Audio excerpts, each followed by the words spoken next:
episode of Turn Left. I am your host, Indiana's own Dana Black, coming to you live, yes, all the way live from Black Pearl Studios, where we talk about Indiana politics from the left side of things.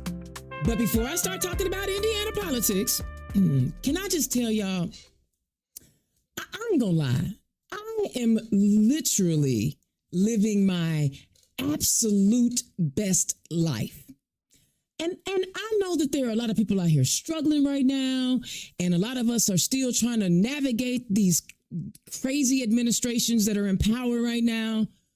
But I had a chance to go to the Georgia Democrats' big fundraising dinner. And I tell you what, it was nice to be in spaces with Senator Warnock and Senator Ossoff. Yes, I did do the picture thing because, you know, we like them. They changed the balance of power in the State House. So we like them an awful lot, right? I'm sorry, not in the State House, in the Fed building, right? So we definitely love having that conversation with them. And it was just cool to be in rooms with Democrats who are like truly fighting and see light at the end of the tunnel.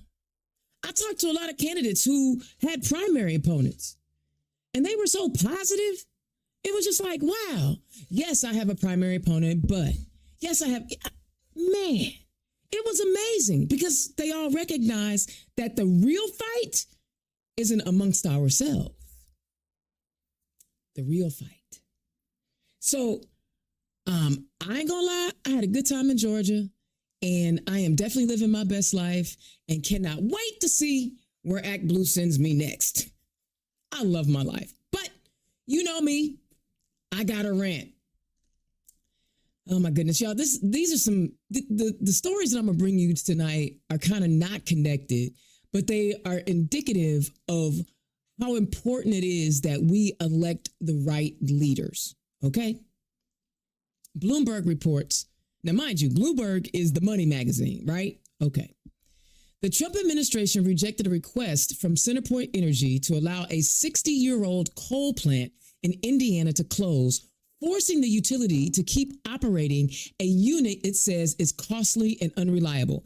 The plant is located in Ward County near Newburgh. Officials say CenterPoint's letter highlighted the poor performance of the unit during the first 48 days of the initial DOE emergency order, including it was on outage for 26 days due to equipment issues. It was available but not operate for 5 days because it was not economical to do so. It can only operate on a limited basis for 17 days due to maintenance issues before systemic equipment failures from a winter storm in January forced an outage on January 26. CAC notes that this admission by CenterPoint appears to contradict the U.S. DOE's claim that the unit operated almost every day from January to February 1st. So basically, over a month and a half, this unit was out of service in the wintertime. Okay, all right. The clash underscores a broader federal push to keep aging coal plants online that the administration says are needed to support the electric grid amid rising power demand, even as some utilities resist orders to extend the life of the older units. This letter shows that even utilities like CenterPoint admit that there is no grid emergency and that the coal plants are too unreliable, expensive, and polluting to continue operating, said Ben Inskeep, Citizens Action Coalition's program director. The federal government's unlawful orders directing utilities to keep dilapidated and unreliable coal plants open at a massive and growing cost to consumers is an outrageous abuse of power that will cause Americans' energy bills to continue to rise. Okay, so why do I talk about this? You know, the key word in all of this election cycle has been affordability. Everybody's talking about affordability. Well, how is it affordability, or you're addressing affordability when a coal plant that is going to need extensive dollars to remain open, 60 years old, by the way, 60 years old, to remain open, where do you think that money is going to come from to make the necessary updates to this Center Point coal plant? It's going to come from rate hikes. It's going to come from taxpayers like me and you. And listen, I'm not saying that Center Point is trying to do anything on behalf of us, because we know that they're not. But if they're telling you that it is not economically feasible for them to maintain this coal plant, then maybe they should shut it down. But we have an administration that believes that they are kings or whatever, and they can make a business stay open and run whatever business they want to run, whether they want to or not. And they're not looking at the long-term economic impact of the decisions that they're making. So one of the reasons why energy costs are going up is because that silly war in Iran that we still do not have a clear understanding of why we're having it. This particular news story should alarm everyone, because not only will Centerpoint raise their costs, you can almost assuredly bet the other providers of energy will do the same, and we Hoosiers will be the ones to pay for it. All right. You gotta love the right, because they just do things that aren't in the best interest of people. So let me tell you this. The Capitol Chronicle reports the Secretary of Indiana's Family and Social Services Administration, FSSA, wants to change how hospitals purchase discounted drugs for low-income patients. A controversial move, critics say, could jeopardize rural hospitals and clinics for low-income Hoosiers. A proposed rule change introduced in February would eliminate access to a federal drug discount program known as 340B, which supporters say is a lifeline for rural hospitals and health clinics serving low-income patients. Secretary Mitch Rube contends that the program is being misused to subsidize hospitals' profits at taxpayers' expense without passing savings on to Medicaid patients as intended. Leaders from several rural hospitals participating in the program say they operate with such thin margins that any loss in savings could result in cuts to cancer care, obstetrics, and other services without any nearby clinics to fill the gap. Rube said in a statement to the Indiana Capitol Chronicle, no federal law guarantees hospitals the right to retain revenue derived from prescriptions funded by a taxpayer-supported program. The proposed state plan amendment ensures that savings associated with the Medicaid beneficiaries remain with the Medicaid program. Indiana's objective is straightforward: to ensure 340B operates as intended and that Medicaid dollars benefit the individuals the program is meant to serve. So here's the problem with this. The savings generate revenue hospitals can use to subsidize uncompensated care for uninsured patients. So basically, any revenue that these rural hospitals get from this discounted program, they hold on to cover the costs and expenses of people who can't pay. Now, they almost make sense, right? With this order saying, no, you can't keep the money, blah, blah, blah. You can't keep the money. But when you have so many patients who are unable to pay, now you're reducing the ability for the hospital to remain open. See, again, he's not thinking about the people in rural Indiana. And we already know that we have at least 30 counties that don't even have emergency rooms. So again, this rule change on the surface sounds like, we're going to put this Medicaid money back to Medicaid.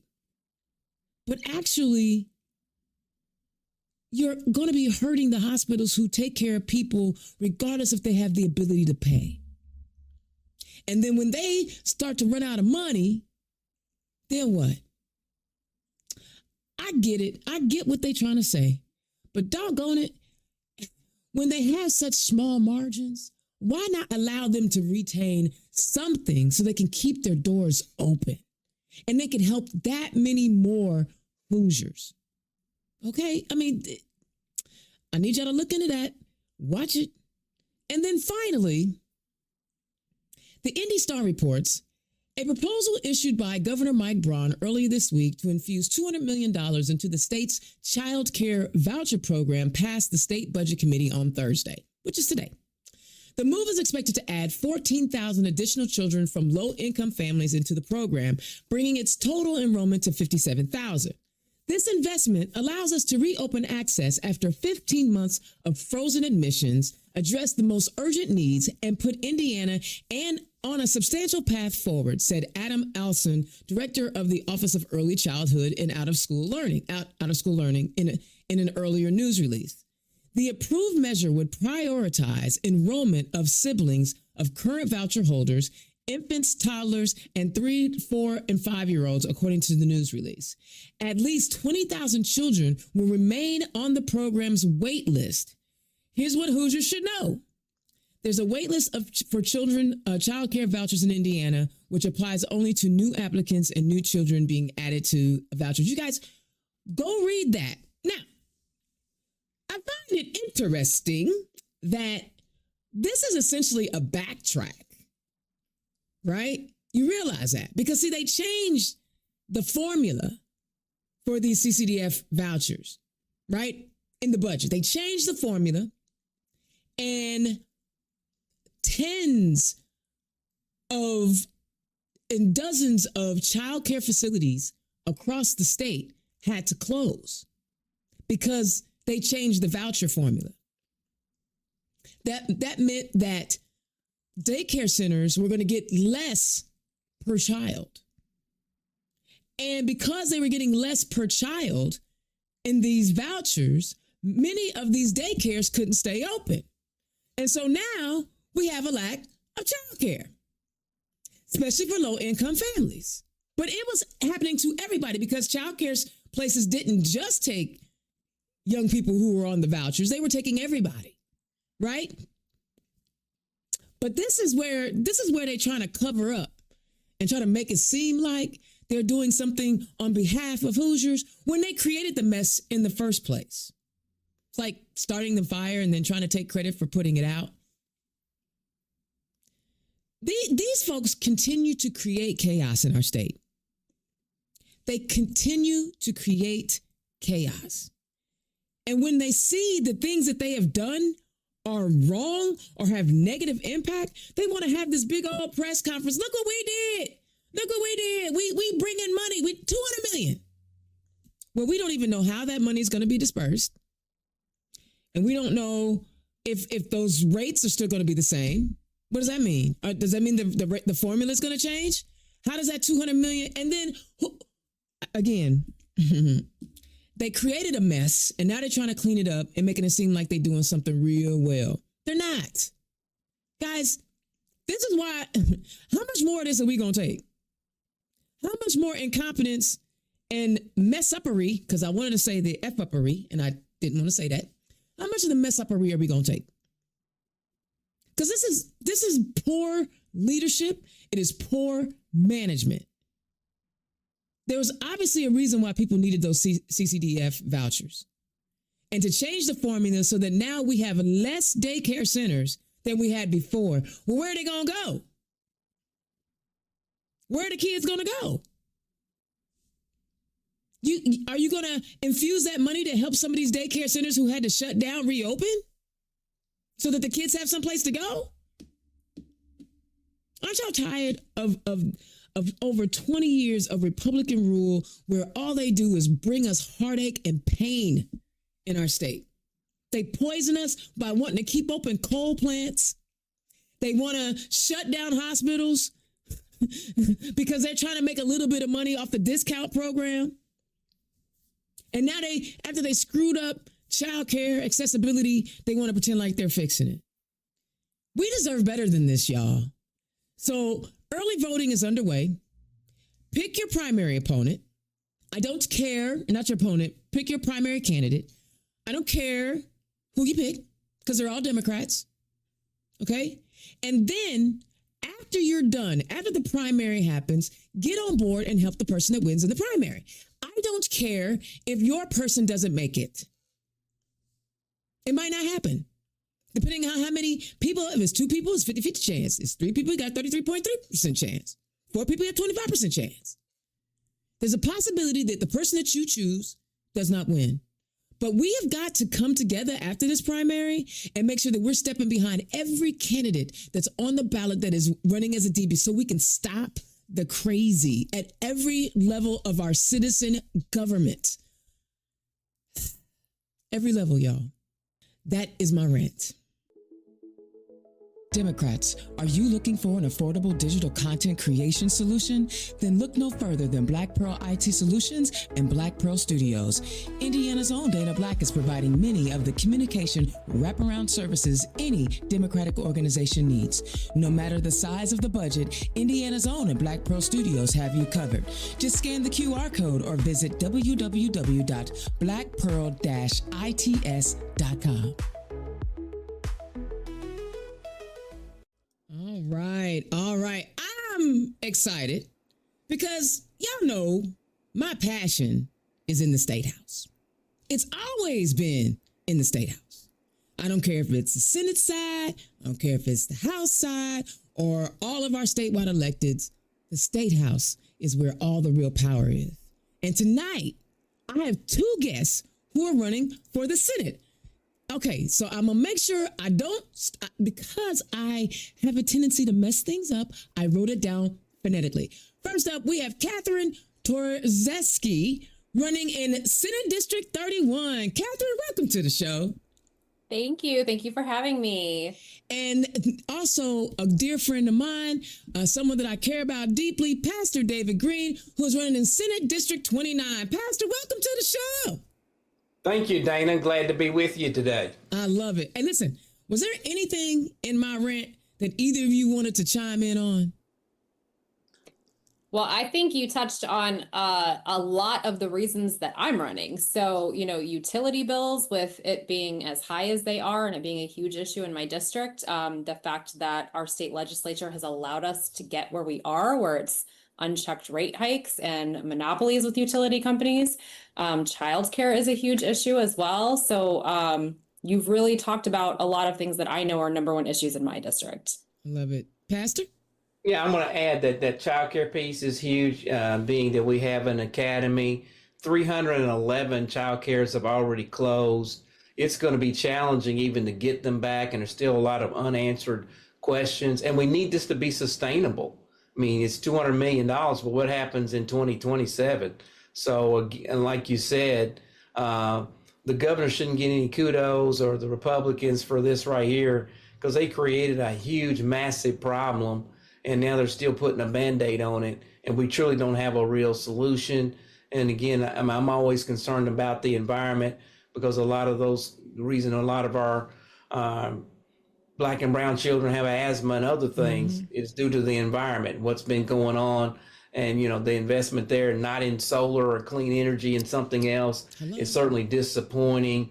And healthcare concerns healthcare costs are so high now, that's part of the struggle. I mean, seniors have to pick, am I going to, invest in groceries or get my medicine? And those are difficult decisions.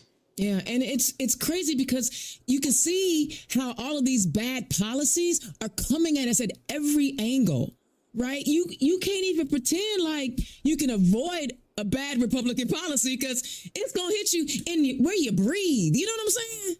Exactly. So, guys, I am so grateful that you could take time out. I know this is the busy season.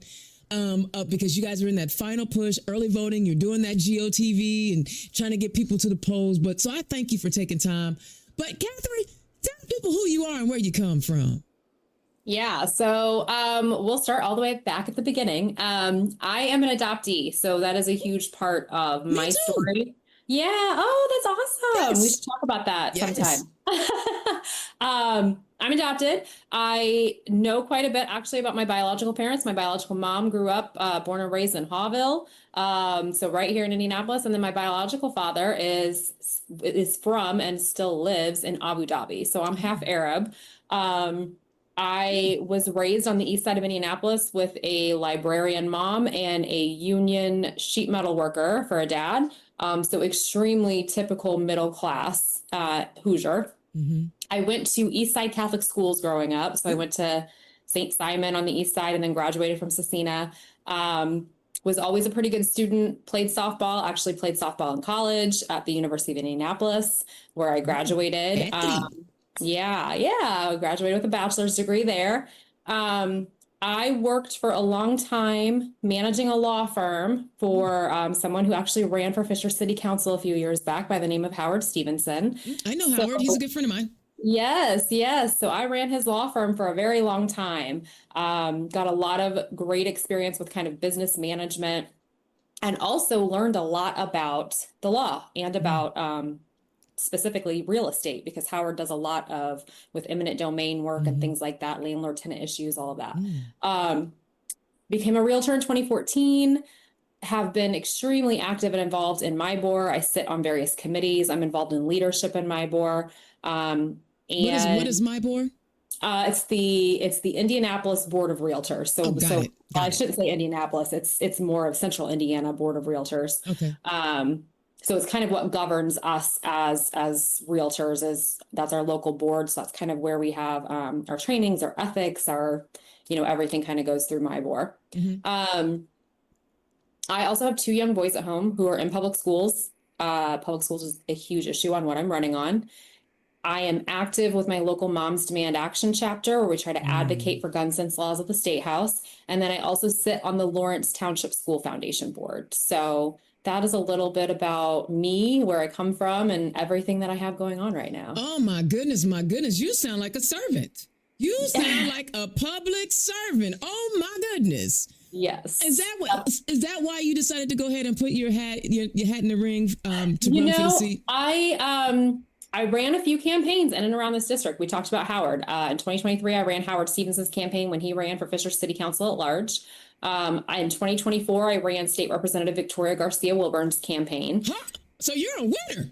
Oh, yeah. I mean, I like to think of myself that way, for sure. I know this district very well. Before I even started this race, I have knocked on just myself over 10,000 doors in and around this district in the last 3 to 4 years. So I talked to a lot of voters. I know the issues. I know what people are concerned about. I know the precinct committee chairs here. I know the party leadership here. I know the organizations that are active and doing things in the community. So when this became an open seat, I mean, my initial reaction was, no one knows this district better than me.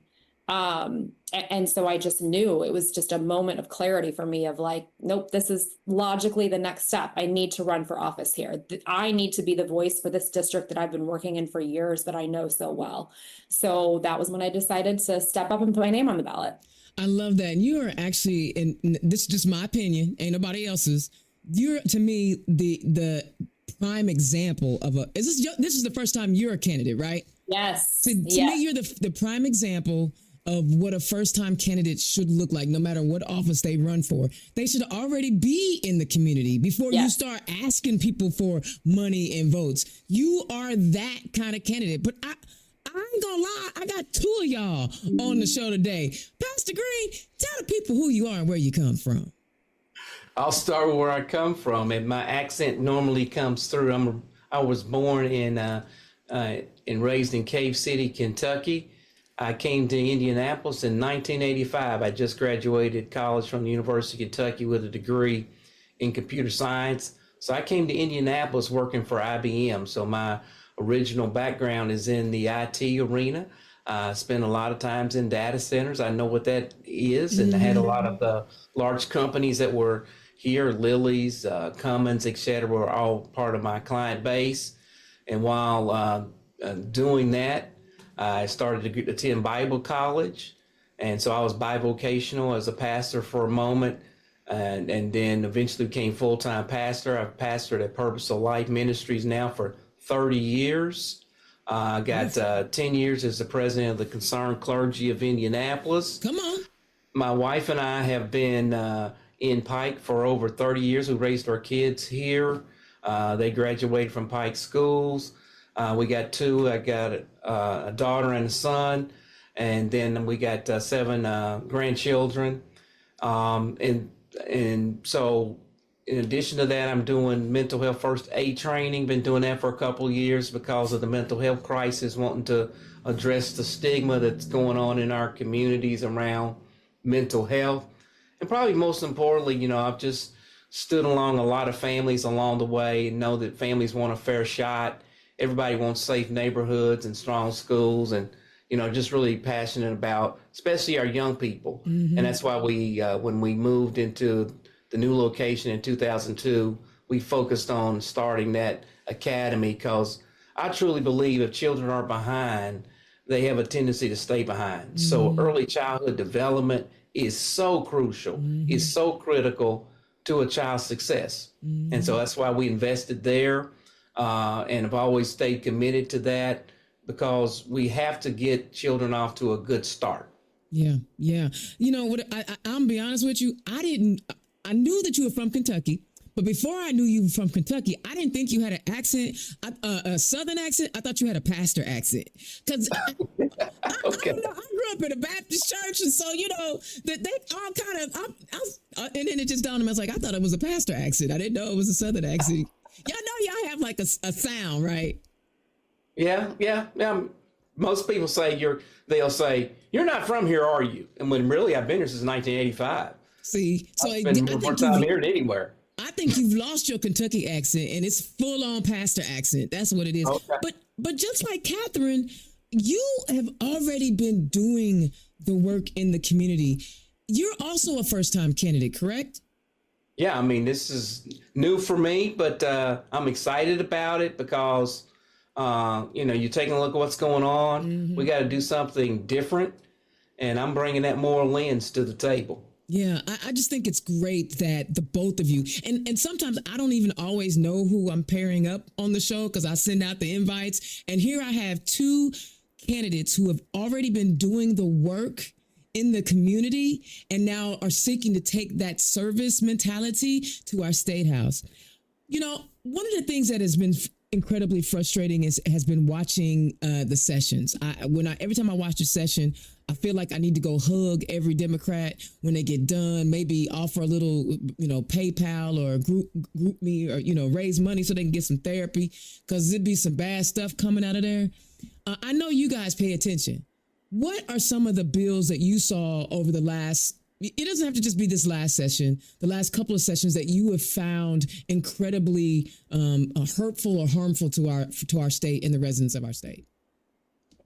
I mean, I'll start with, there's two bills that immediately come to mind for me, and both of them are scary for our public schools. So definitely the SB1 bill, not from this last session, but from the session before, the property tax relief bill, right, where we all saved $200 a year or something, a drop in the bucket, really, for what our costs are right now. But it's hugely costing municipalities. So I have two of the biggest school districts in the state in my district. I have HSE schools, Hamilton Southeastern, and I have Lawrence Township schools. Oh, yeah. Hamilton Southeastern teachers this past year had to take a pay cut directly from the SB1 bill. They just don't have the funds. So you add that in with the universal vouchers that are taking $500 million away from our public schools. And then you add in the fact that HSC has the lowest enrollment class that they've ever had this year. And as a realtor, I can tell you the reason for that is young families, kids with young kids, cannot afford to move into Fishers. Right. So that bill has been extremely harmful. Fishers is continuing to lose money for their schools. It's going to continue that way year after year after year. It is really a crisis right now for HSE schools. The other bill that just passed this past session that I personally find very egregious was SB 76, which expanded the powers at the behest of the governor to cooperate with ICE. Should come into our communities, requiring government entities and organizations to have to cooperate. My kids go to Lawrence Township Public Schools, and they go to a school where there is a high immigrant population, a school where a lot of our teachers and staff are immigrants. I know the people in my community at that school are terrified for what is supposed to happen, what it's going to look like if Indianapolis turns into Minneapolis, right? If we get an ICE surge and now we have this new bill that says teachers have to open the doors and let masked men into the schools, what is that going to look like? How are we expecting our teachers to truly navigate this? It's asking entirely too much. And just go ahead. I'm sorry. I was just going to say those two bills for me, with public schools being such a huge issue in my community, those two bills I have found especially egregious over the last two sessions. And the Indy Star just reported about how many different detention lawsuits they've been passing. What is it? They had a deluge of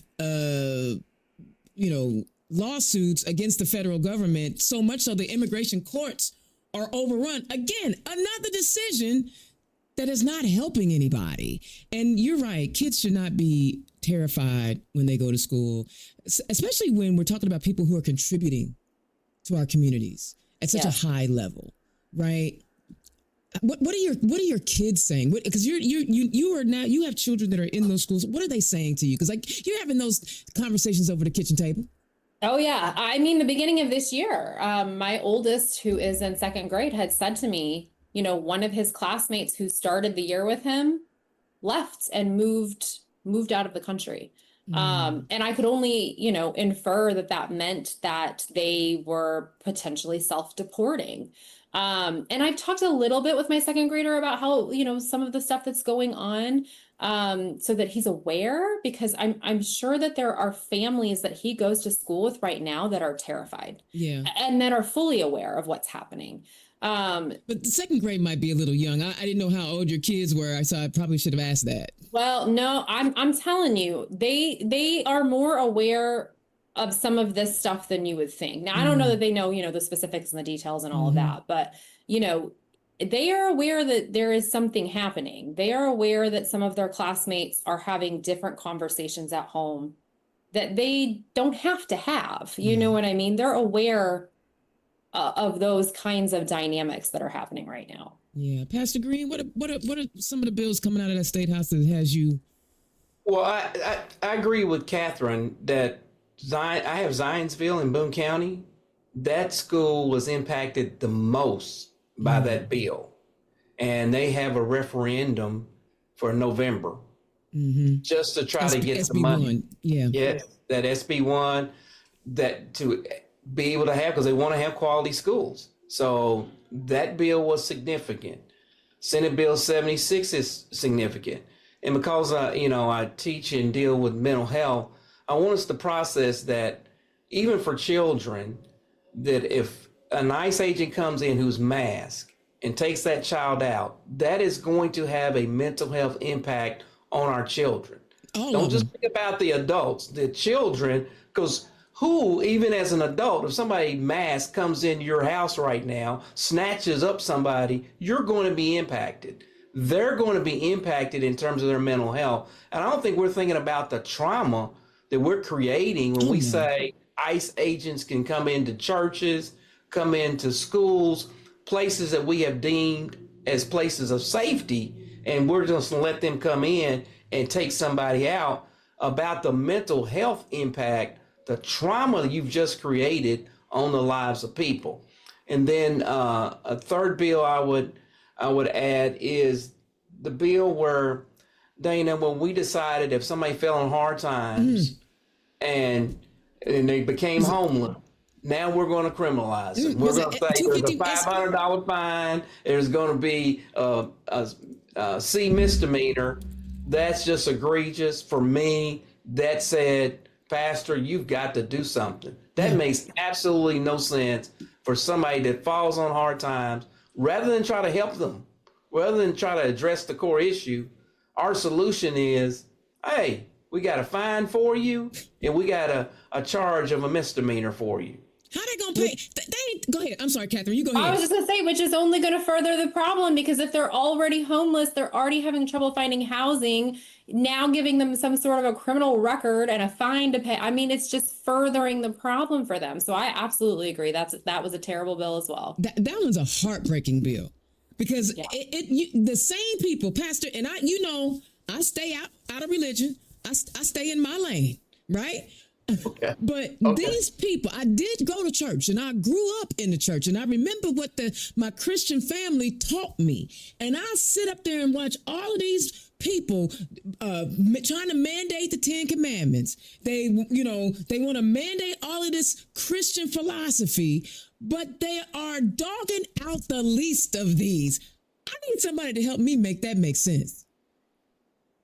Exactly. Because that does not make any sense whatsoever. And regardless of what the book is, I mean, everybody, Quran, etc., they all say now we need to be loving people and taking care of the least of those. There's not a book over here that I'm aware of that says, oh no, let's step on the least of those. We're mandated to take care of them. And our solution was, we're going to criminalize you. Mm-hmm, mm-hmm. And you're not even, and how are they going to pay? Ain't nobody really answered the question. If you're homeless, that means you are really struggling for money. How are you going to pay? And then what are they going to do with that $500? Those are, y'all got me fired up. And I want to throw out one other detail about this. Again, me being really involved with my board, we have something called the Realtor Foundation where we raise money for organizations that help with homelessness. Mm-hmm. One of the statistics that we've been throwing around, do you know the average age of the homeless person in Indiana right now? I have no idea. Average age is 8 years old. What? Yes. So the average homeless person right now is a child in Indiana. So we are talking about not just criminalizing homelessness. We are talking about, again, more trauma for Hoosier children who are already in an unfortunate circumstance, and we're not offering help. We're going to put their parents in jail and take their kids away. You know what I mean? Yep. So it's, and I didn't know that either until I got more involved with the Realtor Foundation and heard that statistic. And I just was like, that's a shocking statistic. I cannot believe that this is not more talked about, that the average person that is homeless right now in Indiana is a child. Again, I'm going to go back to them Christians in the State House. I stay out of religion. I just listen to what they saying, right? And they trying to tell us that they are holier than thou, and the way that we should lead our state is in this way. And yet they are literally running counter to all that. So not only is an 8-year-old child the most the highest rated homeless age, they are going to probably be in a school wearing mask, ICE agents, and they're not going to get the mental health they need because they're cutting the drug discount program. All of this is all connected. It is all connected. But I found it interesting that you guys, the two of you, and I say you guys, I don't mean that if I'm being disrespectful to non-binary people. I'm 55 and it's hard for me to change. Listen, if I'm in the community, LGBTQ plus, and I struggle with pronouns and anyway, I noticed that you both picked Senate bills because there's also a lot of House bills, but you guys picked Senate bills. Have you guys been watching the Senate extra closely in anticipation of running for a Senate seat? I can't say I did that. I mean, I do follow the bills, as the president of Concerned Clergy and being an advocate. I mean, a lot of these issues I work on, like homelessness, et cetera. So I'm in that space, because a lot of these bills, there's always a House version that's comparable, but you just follow it and you're like, this is egregious. Some of the things that people come up with, and they conflict with each other. Mm-hmm. You're like, well, wait a minute, you just said this on this side. Now we're going over here doing the opposite over here. It's like they change the rules depending on what they want the outcome to be. And none of it is for positive outcome for Hoosiers. No. That's Catherine. Were you just watching Senate bills, or did it just happen to be that way? I think it just happened to be that way. I mean, we could go on. There's been a lot of bad bills. Definitely. But those were definitely the two that caught my attention because they both directly tied to public schools, and public schools is the number one issue in my district. So I love that. And because we could get both of you in that Senate, I do talk about the issues, but think about this for a minute. Pick one of those bills that we just talked about and offer us a possible solution to retract or pull back, or something that you would have done differently as a state senator in our state house. Because we can talk about problems all day long, but we've got to also be able to offer up some type of solution. I don't care who goes first. I mean, I can talk about the property tax bill, I think that whole conversation has been especially interesting, again, with me being a realtor. It gets hard because in the state of Indiana, I know everyone's hurting. I know everyone is being squeezed with all of the expenses that we have. But in the state of Indiana, we do have some of the lowest property taxes in the country. So it's hard because that is what funds a lot of our public schools. And it's what funds what we use to pay police officers and firefighters. So cutting those, we're literally talking about cutting incomes for teachers, firefighters, police officers. If we are going to cut property taxes, if we have decided in Indiana that our property taxes have gotten too high and that too many voters are asking for relief, then we have to restructure the funding that's going to municipalities, because we can't cut the funding to municipalities without some way to get more of that money in. And I think the problem in Indiana that we constantly are coming up against is they're always wanting to cut taxes because that's what they're touting is the big thing in Indiana. We have low taxes. It's low taxes for corporations. It's low taxes for the top 1%. If we're going to continue to do that, I'm not sure we're going to be able to continue to have roads, police officers, firefighters, teachers. We need to have a serious conversation about what our funding priorities are. And I think we need to revisit some of these ideas of the tax breaks that we give trying to entice companies to come here, or the tax breaks we're giving to the top 1%. If we want to cut property taxes for everybody, maybe we need to raise some of those taxes so that we can make our budget work. Because the answer is not, let's cut paychecks for teachers. Let's cut paychecks for police and firefighter. That's not the answer. Yeah. So, yeah. I like that. And plus that 50-year tax abatement for data centers that don't bring nothing to the community. We're going to talk about that, Pastor Greene, but talk about some solutions. Well, I mean, I just want to add to what Catherine said, because I truly believe we don't have a money problem here in Indiana. What we have is a priority problem. Our budget's over $22 billion a year. Now, I see that budget as a moral document because it speaks to what matters, what we value, where we're willing to go. In terms of a solution, in terms of education, we're giving vouchers to families that make over $200,000 a year. To be cutting that money back, that would give more money to help with our, public school system. We're giving money to people who are taking their children to private institutions that already have the money to pay for that. Those vouchers need to be dialed back so that we're not robbing our public school system and really just hurting our children and asking teachers to do more with less. So I think some of those practical things need to be pointed out, because it's not like we're over here like we don't have any money as a state. We have a surplus. The surplus is continuing to grow. We have a $22 billion budget. We need to be making decisions that will benefit all Hoosiers and not just that 1%.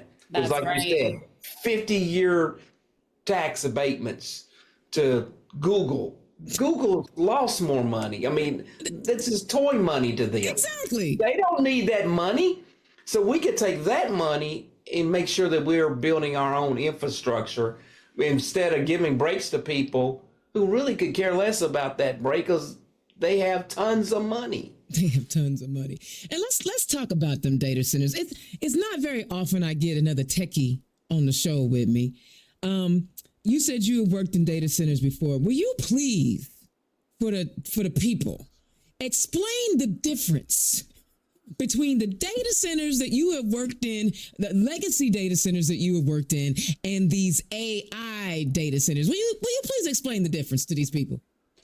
Well, I'll attempt and get started, Dana. But what we're trying to do now is, okay, for these AI things, they'll have a bunch of computers with a bunch of backups to it, and they, they're not going to need a lot of people in there to run it, but it is going to be a drain on utilities, water, electricity. It's going to be more water, more electricity that infrastructure has to get built, and somebody's going to pay for it. It's going to be a drain on systems. And you have to sort all of that out, rather than what we're seeing now is they just want to implement it. You know, in reality, is because that's a business in terms of these data centers. Mm-hmm. The sad reality is, Dana, every one of them will not make it. Right. And there's going to be some of those data centers that will not make it. It's a business. It's like, you know, we see restaurants and every other things that close. We build them. Oh, they're here for a while, and then it disappeared. Why? It, you know, it didn't get the support it thought it was going to get. It doesn't make it. The same thing is going to happen with these data centers. None of these people can say with, you know, for certain 10 years from now we're going to be here, especially the smaller ones. You know, there's great odds they will get consumed. They won't make it. And what happens to this building that got built, especially when it steps on natural resources, and now you just got a bunch of concrete, you know, rectangle building. Like, what are we doing with this? What can it be repurposed into will be challenging when it was just a data center. Child, they still trying to figure out what to do with Lafayette Square. You know, these people don't know how to repurpose. Exactly. They ain't figured out how to repurpose yet. You know, and and it's unfortunate that one of our Democratic city county councilors, and I've been talking about Ron Gibson for a while now because he sold us all out. I'm not talking about him. I'm talking about his policy decisions. I did not like his policy decisions. I don't know the man like that, but these data centers they're popping up all over the state. So I know that like a lot of people are talking about how they're showing up in lower income areas, but that's not necessarily true. They're popping up everywhere. Like the one in Boone County that I know that everybody's talking about how they're going. You got a bad situation out there where they're gonna take water from Eagle Creek and we don't know what they're gonna put the toxic water. What are the people in your district saying? Because I know you're talking to them. What are they saying to you, Pastor Greene? They're rightfully very upset because if they're going to talk about bringing the wastewater and dropping it back into Eagle Creek, and Eagle Creek is not a river, so it's not flowing. It's a reservoir. And so any bad chemical, bam, you've just messed up the reservoir. And who believes that there's never been an environmental accident? What? Exxon Valdez? I'm sorry, what? Who believes there's never been an environmental accident? It's going to happen. The question is not if it's going to happen. The question is, Dana, when is it going to happen? And when that happens, you completely damage Eagle Creek because it's not a river. It's not flowing. It's a reservoir. And if some chemical drops that shouldn't be there, you're going to contaminate the entire thing. And because this stuff is man-made, you know, it could be a crack in a pipe somewhere. It could be anywhere. Yeah, something in Lebanon didn't do what it's supposed to do. I mean, and there's going to be finger pointing around it. There's going to be just, you know, all that going on. How long will it take to fix it? But the damage will be done. And that's drinking water. And that's drinking water. On top of animals, fish, and wildlife, all the other things, or the people for recreation and row, etc., what they're going to be exposed to. It is so risky, and then it was done with so little transparency, Dana. And what's really interesting, we know businesses will cut corners to save money. Like I watched Aaron Brockovich. I know what happened, right? But Catherine, it's not, like I said, it's not just in lower income communities. What are the people in your community? And I'm not saying that you don't, you guys have a different, look, I ran in District 88, so I know how the economics or the incomes in that area are varying. But what are the folks saying up in your area, in the Fishers and the Lawrence area? Yeah, I think in my area, their biggest concern with the data centers is how it's going to affect their already high utility rates. As far as I know, anyways, right now, there's been no proposed data centers near my district. I think the closest one is the one that's being proposed on the far east side, which is still, it's pretty far south of my district. But what I'm hearing at the doors is our utility rates have already risen so much. Now they're talking about these data centers. How's that going to affect our utilities if they do start opening up these data centers? And the answer is they're probably going up. That's the answer. Your utility rates that are already so high, they're probably going up again. So I know that is a huge concern in my district right now. Yeah. And you know what? I'm going to touch on the affordability conversation. You know, every cycle, every election cycle, especially in Indiana, there's always a buzzword. Like, you know, remember when it was CRT, everybody was worried about critical race theory. And then there was, you know, the DEI, everybody worried about something. But affordability is the word. But nobody is really, from what I can tell on the other side of the aisle, they're not really talking about the human aspect of affordability. When you're talking to your potential voters, utilities I know are one, child care is one. What other things are they telling you that, you know, gosh, we just really need some help on as residents of the state? I would say healthcare.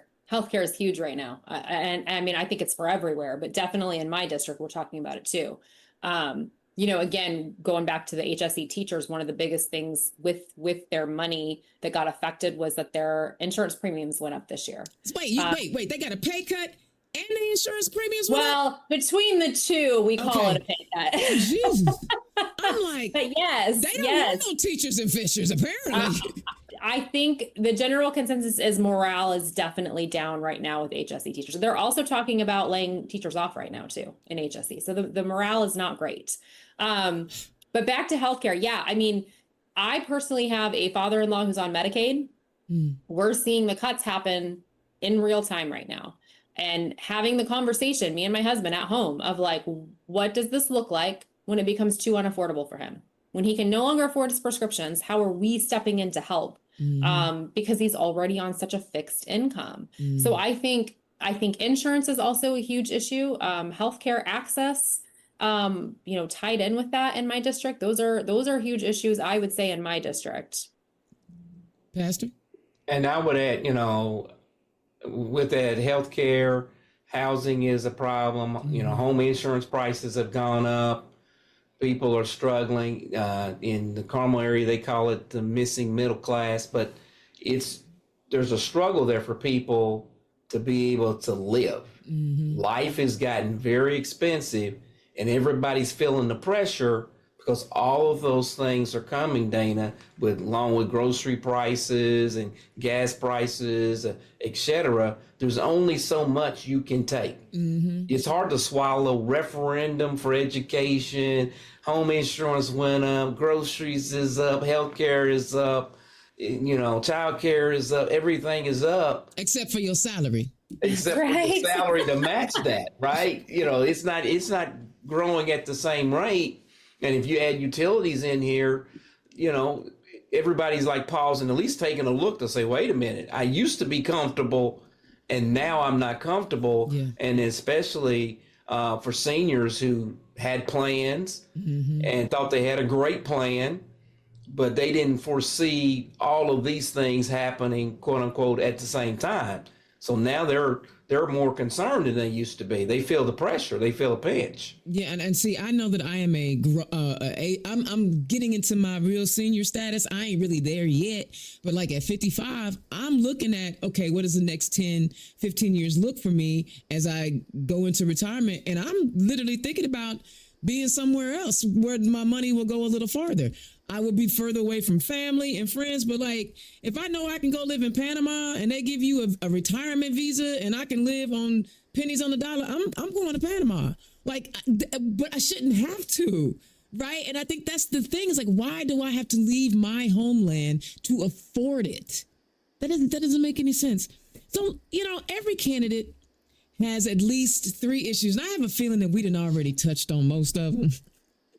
Every candidate has 3 issues that they highlight and frame their campaign around. Catherine, what are the 3 issues that you are literally pushing, like on your lit, when you're knocking on doors, when you're on social media? What are the 3? Even if we've already talked about them. Go in depth a little more. We've already talked about them, but I will definitely say them again because I won't stop talking about them because I know they're so important to my district. And that would be public schools. Fully funding our public schools because our public schools are actively being defunded in Indiana, and it is affecting my district in a major way. Again, I have 2 of the largest school districts in the state in my district. Number 2 would definitely be healthcare access and affordability. We have lost both in Indiana, and it's very, very concerning.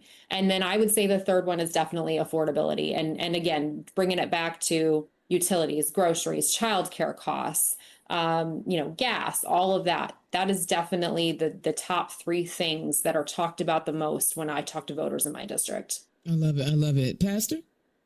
Mine would be affordability, as Catherine noted. 2 would be education, and that's fully funding public schools.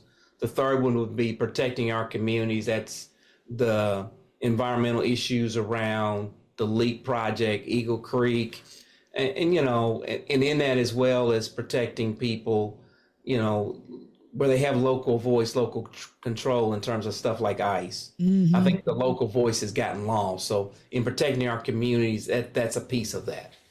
And aren't you guys super happy that this election, most of the things that people are talking about impact everyone? Instead of the social issues that people use to try to divide each other. Don't get me wrong. I'm still going to be 10 toes down for my LGBTQ plus, Black, women, all the communities that I represent and those that I don't, because the Latino community, the Haitian community, my immigrant, whatever.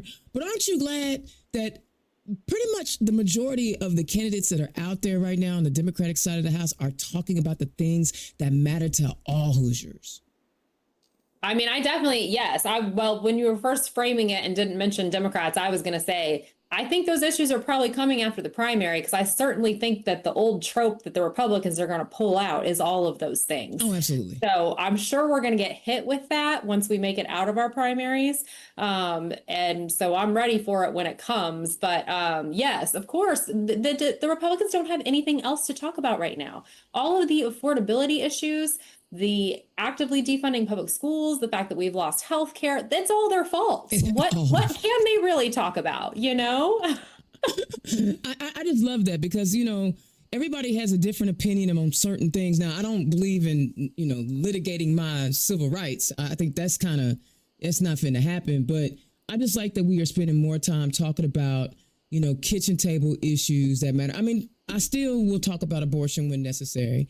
I will still talk about, protecting our trans youth when it's necessary. But at this critical junction in our nation's history, Pastor, and I think you would agree, we need to be thinking about our democracy and how we protect people's ability to survive. Because once people no longer can survive, chaos happens and people start to behave in a way that'll be detrimental because they're going to be just trying to survive. Wouldn't you say? I agree with that because I think what's driving it is people are feeling the pressure in some area. I mean, I don't think anybody's really quote unquote exempt. So they're feeling it. I mean, they want quality schools.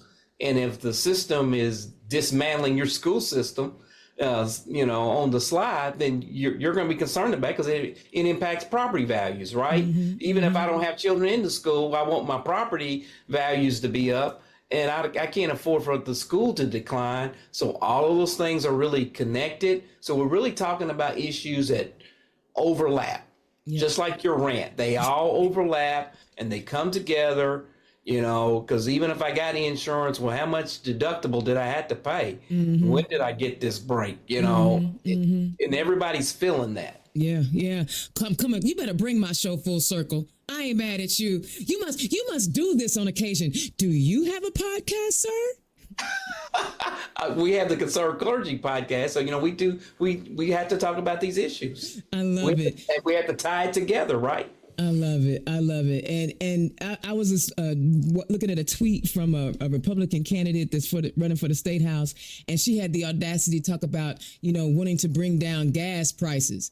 And I'm like, but isn't your party the party that keep raising the gas tax? So I'm supposed to believe a candidate in the party that created this crisis is going to be able to fix it. Yeah, keep gaslighting me. That's the only gas you got going on is gaslighting. Y'all, thank you so much for joining me on Turn Left. Catherine, tell the people where they can find you. Yeah, I have a page on Facebook, Catherine Torzewski for Indiana, also on Instagram and on TikTok. My website is catherinetorzewski.com. There's an email on there. That email goes directly to me. So if you want to reach out, feel free to reach me that way. I love it. Pastor Greene, where can the people find you? If I could get that out. Yeah, the website is Greene4Hoosiers.com. greenforhoosiers.com. That's the same thing for our social media platforms. We're on Facebook, Instagram, TikTok, etc. Greenforhoosiers.com. There's also a contact button on there. If you give me a call, you send me an email, however you want to communicate, it comes right to me. We're going to get back with you because I'm enjoying talking to people. I love it. And do you guys have, either one of you have any volunteer opportunities or any events coming up? Yes. Yeah. Go ahead, Pastor. we're gonna be out canvassing this Saturday. There's a volunteer form. Jump on and say, hey, we're gonna go canvass 1 to 3 this Saturday. Love it. Yep. I also have canvassing right now. I have phone banking where people are calling voters. We're already starting to sign people up who may want to stand at the polls for early voting and election day. I do have one final fundraiser coming up next week on Tuesday that's kind of geared towards the real estate industry. So some of my realtors and title company people and inspectors and appraisers, I'm really trying to get them out to help support. And that will be my last fundraiser before the big day. So I love it. I love it. And listen, guys, all these candidates need money. So if you liked what either one of them talked about, click the donate link. Become a recurring donor. Do whatever, right? But click the link. Donate to these candidates because they need your support. So now we talked about issues. They offered up some solutions. Now we got to help them win the election. Again, I stay neutral in the primary, but these are the type of candidates that we need. Community leaders. People that have already been doing the work in the community, that already have relationships. These are 2 great first-time candidates. I'm excited for y'all. Thank y'all so much for joining me. Do not hang up just yet. I was moved. I hope you were moved. There's an opportunity for us to make a change in 26. We don't have to sit around and keep taking this nonsense. We have candidates who have been in the community. They have been doing the work for a long time. They've either helped on other campaigns or they stand at the pulpit and try to help you. Because, one of the things that drives me crazy is that the Republicans act like they got, a moratorium on Christianity. They don't. We got pastors running for office. We have religious folk running for office of all religious aspects. It ain't just white Christian nationalism. So you don't have a moratorium on faith, Republicans. We have a lot of faithful people, lots of them in our party. So this is the moment, y'all. No more talking, no more wishing, hoping, and praying. You got to put in the work to make these things happen. And here are 2 great candidates that we talked to tonight that have the attributes that we want to be servant leaders in our state house, working to craft policies that improve lives because they know what their communities need. They know it. Y'all, thank you so much for tuning in. Indiana's own Dana Black, turn left. I love doing this. So I will holler at y'all next time. Peace. Turn Left is the property of Black Pearl IT Solutions, executive producer, Indiana's own Dana Black. Music by Dorian and 22 from Pixabay.